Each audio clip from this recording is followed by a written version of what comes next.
En escalade, il y a beaucoup d'isométrie. L'isométrie, c'est une contraction constante, c'est-à-dire c'est pas je contracte et je relâche.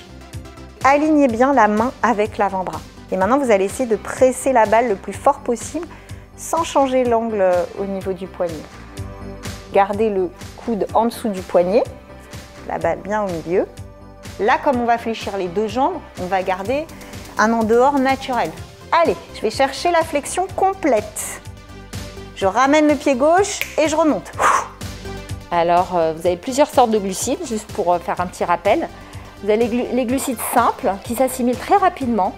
Donc, par exemple, qu'on va trouver dans les fruits, dans toutes les boissons sucrées, etc. L'idéal, c'est d'avoir, si vous ne vous sentez pas bien et que vous tremblez un peu, de prendre quelque chose, des fruits, des oléagineux, des amandes. L'activité physique, en plus des effets thérapeutiques bénéfiques démontrés, c'est ça aussi, c'est se sentir capable d'eux à un moment et du coup se sentir capable d'eux en dehors.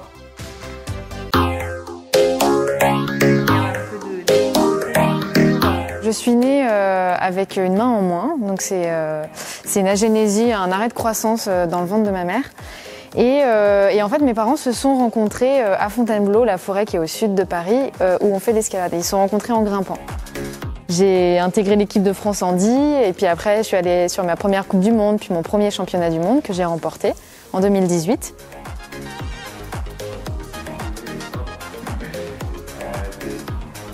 L'escalade, pour votre niveau, ça va consister simplement de faire des petits pas à chaque fois sur des prises. Il faut simplement passer, mettre du poids et trouver votre centre d'équilibre sur cette prise-là. Quelle est la meilleure position sur laquelle on peut avoir notre corps pour avoir une prise? Par exemple, là, j'arrive vraiment à bien valoriser la prise.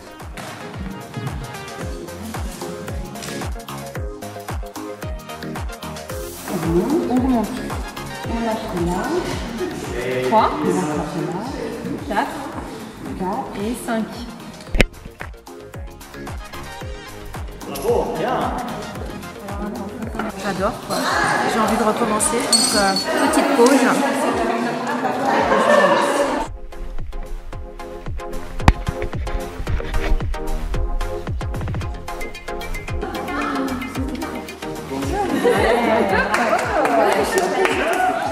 Génial.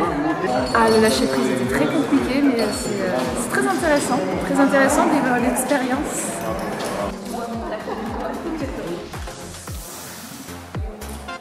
Super. Stop. Mets-toi sur le baudrier. J'ai tremblé de partout, mais je suis montée quand même. Donc je suis trop contente. Je ne pensais pas le faire, mais j'ai fait. Je ne pensais pas être capable d'y arriver. J'ai été très bien soutenue par mes copines. Comme quand on forme une équipe, c'est génial. La première fois, je suis allée à un niveau, j'avais peur, et la deuxième fois, il est un peu, c'est un peu plus haut.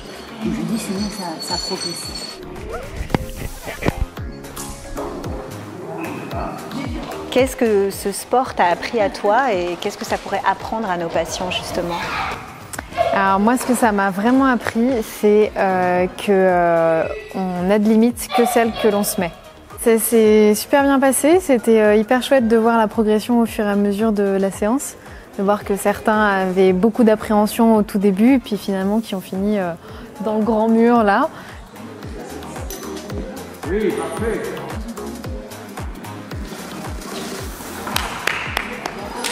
Bravo, incroyable!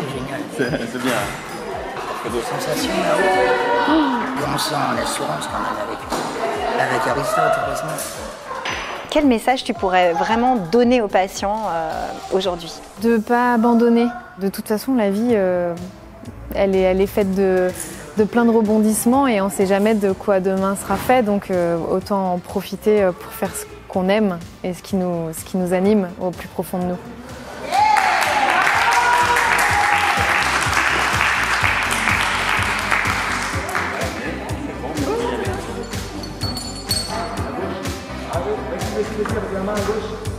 Non, c'était pas. Ah, génial. Merci beaucoup Solène. À très très bientôt à l'Institut Raphaël. Ouais, merci à vous et à votre bonne humeur. Merci.